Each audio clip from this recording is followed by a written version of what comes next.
품격 있는 아재매 여러분 안녕하십니까? 빨간아재입니다. MBC가 SBS를 상대로 일종의 선전포고를 했습니다. SBS가 명백한 오보를 냈다라면서 언론중재위원회 제소를 포함해서 모든 법적 조치를 취하겠다고 밝혔습니다. 이 문제의 보도는 SBS의 지난 16일자 보도입니다. 이날 새벽까지 윤석열 검찰총장에 대한 징계위원회가 열렸죠. 이 징계위원회 소식을 전하면서 채널A의 검언 유착 의혹을 제기한 MBC의 최초 보도가 검언 유착이 아니고 권언 유착이다. MBC가 권력과 손을 잡고 만들어낸 권언 유착이다. 이런 취지로 보도를 했습니다. 이 징계위원회에 여러 명의 증인이 출석을 했었잖아요. 그 중에 한 명 이정화 대전지검 검사의 증언을 인용해서 보도를 했는데 당시 SBS 보도를 보면 이렇습니다. 지난 3월 MBC가 채널A 기자와 한동훈 검사장이 짜고 이철 전 밸류 인베스트 코리아 대표를 협박했다는 의혹을 보도했는데 이게 바로 검언 유착 의혹 보도였죠. 자, 감찰 과정에서 관련 기록을 보니 협박이 있었다는 시점보다 앞선 2월에 MBC 기자와, 기자라고 표현합니다. MBC 기자와 제보자 X가 통화한 기록을 수사팀이 확보하고도 제대로 수사하지 않았다는 것입니다. 제보자 X가 채널A 기자와 연락하기 전후에 MBC 기자와 통화를 했다면 공모 가능성이 있다라는 얘기다. 이렇게 보도를 했습니다. 지금 보신 것처럼 기자 멘트로 MBC 기자라고 못 박아서 보도를 했습니다. 멘트에 두 차례 기자라는 표현이 등장을 하고요. 그래픽에도 마찬가지예요. 그래픽에도 보시면 2월에 MBC 기자와 제보자 X가 통화한 기록이 확인됐다라는 거고, 다음 그래픽 보시면 이정화 검사의 워딩을 인용해서 큰 따옴표를 쳤습니다. 사건 발생 이전에 MBC 기자와 제보자 X의 통화 기록이 있다라고 그래픽까지 동원을 해서 이렇게 보도를 했습니다. 그러니까 MBC 기자하고 제보자 X가 뭔가 권력과 유착을 해서 채널A의 검언 유착 사건을 유도하고 기획을 했다. 이런 일종의 음모론을 담고 있는 기사입니다. 자, 그런데 SBS 기자의 기사에는 MBC 기자라고 이렇게 특정을 해서 수차례 반복적으로 나오는데 다른 보도를 보시면요. MBC 측은 또는 MBC가 이런 식으로 보도가 되고 있지 MBC 기자라고 표현되어 있지를 않습니다. SBS만 유독 MBC 기자라고 특정하고 있는 거예요.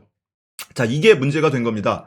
MBC 측에서는 2월에 통화를 했던 사람은 MBC 기자, 즉 장인수 기자가 아니고 PD 수첩팀의 PD였다. 김정민 PD가 제보자 X와 통화를 했었다. 그리고 그 내용은 무슨 검언 유착 이런 것이 아니고 당시 PD 수첩이 사모펀드와 관련한 3부작 시리즈를 제작하고 있었습니다. 그 내용, 사모펀드에 국한을 해서 통화를 했었고, 실제로 당시에 이 MBC PD 수첩의 방송 내용을 보면요. 3월 3일에 첫 편이 나갑니다. 6조 라인펀드가 터졌다라는 내용으로 사모펀드 일부가 방송이 되고요. 다음 달 4월 28일에 조국펀드 추적기라는 제목으로 2부, 그리고 5월 5일에 코스닥의 타짜들이라는 제목으로 이렇게 3번에 걸쳐서 사모펀드 관련한 방송을 합니다. 이 과정에서 PD수첩 김정민 PD가 제보자 X와 2월에 두 차례를 통화했는데 이 두 차례의 통화는 모두 사모펀드와 관련된 대화였고 당시에 검언유착 이런 얘기는 나오기도 전이었다는 거죠. 그리고 이 김 PD가 채널A 검언유착 관련해서 제보자 X로부터 처음 제보를 받은 것이 3월 7일이었고 그러니까 1부가 방송되고 나서 2부를 준비하는 과정에서 이 얘기를 처음 들었다는 거예요. 그리고 그 이야기를 이틀 뒤인 3월 9일에 이 장인수 기자에게 전달을 했다는 겁니다. 그래서 장인수 기자는 그 이후로 취재를 해서 3월 말에 이 검언유착 의혹을 처음으로 보도를 했죠. 자, 오늘 아침에 MBC 뉴스가 추가로 보도를 했는데 어제까지는 명백한 오보 뭐 이런 표현을 주로 쓰다가 오늘은 앵커 멘트부터 명백한 가짜뉴스다 이렇게 워딩이 좀 세졌습니다. 자, 오늘 앵커 리드 문장 보시면 채널A의 검언유착 의혹 사건이 제보자 X와 MBC가 판 함정이었다는 명백한 가짜뉴스들이 유포되고 있다. 확인 취재도 없이 MBC 기자가 제보자와 사전에 통화했다는 오보를 내는가 하면 이 통화가 채널A 의혹과는 아무 상관이 없는데도 마구 뒤섞어 보도하고 있다. 이렇게 보도를 하고 있습니다. 그리고 본문으로 가서 보시면 징계위에서 이정화 검사는 기자라는 표현이 아니고 MBC 관계자와의 통화 기록이라고 진술을 했다는 겁니다. MBC 취재 결과 확인됐다 이렇게 보도를 하고 있고요. PD수첩 김정민 PD가 제보자 X하고 2월에 통화를 했던 것은 2월 5일 그리고 29일 이렇게 두 차례였는데 5일은 첫 통화는 이동재 전 기자가 이철 전 대표에게 첫 편지를 보낸 날보다 9일이나 앞선 시점이었다. 그러니까 채널A 이동재 전 기자가 뭐 접촉을 해올지 어떨지 알고 이런 걸 기획하겠습니까? 그거는 전혀 근거가 없는 얘기가 되죠. 그리고 29일의 경우에도 이미 채널A 측이 4차례 편지를 보내고 제보자 X와도 만난 뒤였다라는 겁니다. 이미 4차례 편지 보내고 제보자 X하고 만난 뒤에 통화를 했는데 뒤늦게 뭘 기획하고 뭘 유도를 하고 하겠습니까? 이런 타임라인까지 MBC가 함께 공개를 했습니다. 자, 그런데도 불구하고 SBS는 무슨 근거를 가지고 이종하 검사가 MBC 관계자라고 증언한 것을 MBC 기자라고 둔갑을 시켜서 확정적으로 그렇게 보도를 한 건지 모르겠습니다. 다른 언론사는 다 MBC 측, MBC가 이렇게만 표현하고 있거든요. 자, 이 시점에서 뭔가 좀 기시감이 들어요. 이전에 어디서 봤던 것 같은 장면. 지난 5월, 6월에 SBS 기자들과 저 사이에 논쟁이 좀 있었죠. 정경심 교수 법정에서 재판부가 변호인단에게 성명 요청을 구하면서 해당 PC에 왜 표창장 파일이 있느냐 이렇게 물어본 적이 있습니다. 그런데 이것을 SBS는 표창장 파일이라는 워딩을 직인 파일이라고 둔갑시켜서 보도를 합니다. 자기들이 그렇게 왜곡 보도를 해놓고 정작 저한테 이 박원경 기자가 SBS 박원경 기자가 취재 파일이라는 형식을 빌어서 저를 공격했죠. 제가 왜곡을 하고 있다. 거짓을 진실로 둔갑시키고 있다. 이런 식으로 공격을 합니다. 그러다가 나중에 임찬종 SBS 기자협회장까지 참전을 했죠. 그런데 그 과정에서 그 워딩이 표창장 파일이었음이 서서히 드러나게 되니까 말을 교묘하게 꼽니다. 그러면서 해당 법정에서 재판장이 언급한 것이 직인 파일인지 표창장 파일인지는 명확히 확인할 길이 없다 라면서 한 발 빼요.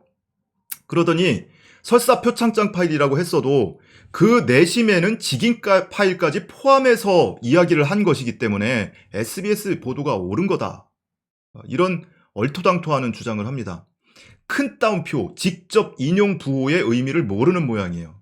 기자라는 사람들이. 자, 그것과 지금 비슷하지 않습니까? 그러니까 당시에 SBS 기자들은 표창장 파일이라는 워딩 안에 직인 파일도 포함해서 재판장이 이야기한 거야. 이런 해석을 내놓은 건데 무슨 관심법도 아니고 말이죠. 근데 이번에도 보면 어떻게 해명을 할지 모르겠으나 이종하 검사가 MBC 관계자라고 표현을 했는데 그 안에 관계자 중에는 기자도 포함되잖아. 혹시 이렇게 둘러대는 거 아닌지 모르겠습니다. 이전에 대응을 했던 것과 같은 방식으로 대응한다면 이런 식의 해명이 나올 가능성도 배제할 수 없다. 자, 채널A 얘기가 나온 김에 한 가지 소식 더 전해드리죠. 어제 이동재 전 채널A 기자 그리고 백승우 기자에 대한 공판이 열렸습니다. 여기에서 이동재 전 기자가 증인 자격으로 출석을 했어요. 본인이 피고인이지만 백승우 기자와 공범으로 기소가 돼 있지만 백승우 피고인에 대한 증인 자격으로 출석을 해서 증인 선서를 하고 증언을 했습니다. 근데 여기에서 증언한 내용 중에 당시에 취재를 할 당시에 법조팀장 지시하에 취재하고 보고도 했다. 이렇게 증언을 해서 언론에 보도가 됐습니다. 배혜림 전 법조팀장은 채널A 전 법조팀장이죠. 지난 11월에 법정에 증인으로 출석을 해서 자신은 보고받은 바가 없다라고 배치되는 증언을 한 바가 있습니다. 그런데 정작 이동재 기자는 보고했다라고 증언을 했다는 거예요. 자, 미디어 오늘의 기사입니다. 보시면 재판부가 신문을 해요. 이철 전 밸류인베스트 코리아 대표집이 있는 양주에 갈 때 배혜림 채널A 법조팀장 지시 아래 갔냐? 라고 물었더니 이동재 기자가 배 팀장 지시하에 갔다. 자, 재판부 백승우가 제보자 X인 지씨를 만나고 배 팀장에게 보고를 했냐? 이동재 그렇다. 재판부가 또 묻습니다. 3월 13일 이후에 만났을 때도 배 팀장에게 보고를 했냐? 이동재 맞다. 두 번째 만남인 3월 13일에 만났을 때 배 팀장에게 저희가 만났다고 했다. 이렇게 보고를 했다는 겁니다. 자, 여기서 배혜림 전 채널A 법조팀장은 3월 말에 이 의혹이 한참 불거지던 시점에 3월 말에 한동훈 검사장하고 11차례나 보이스톡으로 통화를 했던 인물입니다. 자, 이렇게 놓고 보면 둘 중에 한 명은 거짓말이에요. 위증을 하고 있는 겁니다. 배혜림 전 팀장도 증인 자격으로 증인 선서를 해서 증언을 한 거고, 이동재 전 기자도 피고인이기도 하지만 이날은 증인 자격으로 증언을 한 겁니다. 위증을 하면 처벌을 받겠죠. 명백히 배치되는, 이거는 뭐 잘못 알고 오해하고 누구한테 잘못 들고 이럴 일이 없어요. 그 행위자들 당사자들입니다. 보고를 한 사람 또는 보고를 받았다는 사람이기 때문에 둘 중에 한 명은 지금 위증을 하고 있는 거다. 배혜림 전 팀장 입장에서는 뭐 자기 책임도 회피를 하고 윗선으로 올라가는 사다리를 끊어내는 뭐 그런 증언을 한 것으로 보이는데, 어느 쪽이 진실인지는 확인이 필요한 내용이죠. 다른 언론은요, 이 소식을 전하면서, 이 공판 소식을 전하면서 모두가 하나같이 이동재 기자 증언 중에 MBC와 제보자 X가 채널A를 자신을 함정에 빠뜨렸다, 이런 증언을 했다는 데에 집중을 해서 보도를 하고 있습니다. 미디어 오늘만이 이런 상반된 증언이 나온 것을 보도를 하고 있어요. 그러니까 같은 공판 내용을 방청을 하거나 워딩을 보고 취재를 하더라도 이렇게 전혀 다른 보도가 나올 수도 있는 겁니다. 일부를 가림으로 해서 사람들의 시선을 다른 쪽으로 유도를 하는 거죠. 자, 어쨌든 오늘의 메인 주제였던 MBC와 SBS 사이에 지금 뭔가 선전포고를 하고 뭔가 방어를 해야 하는데 SBS는 지금 머리를 쥐어뜯고 있겠죠.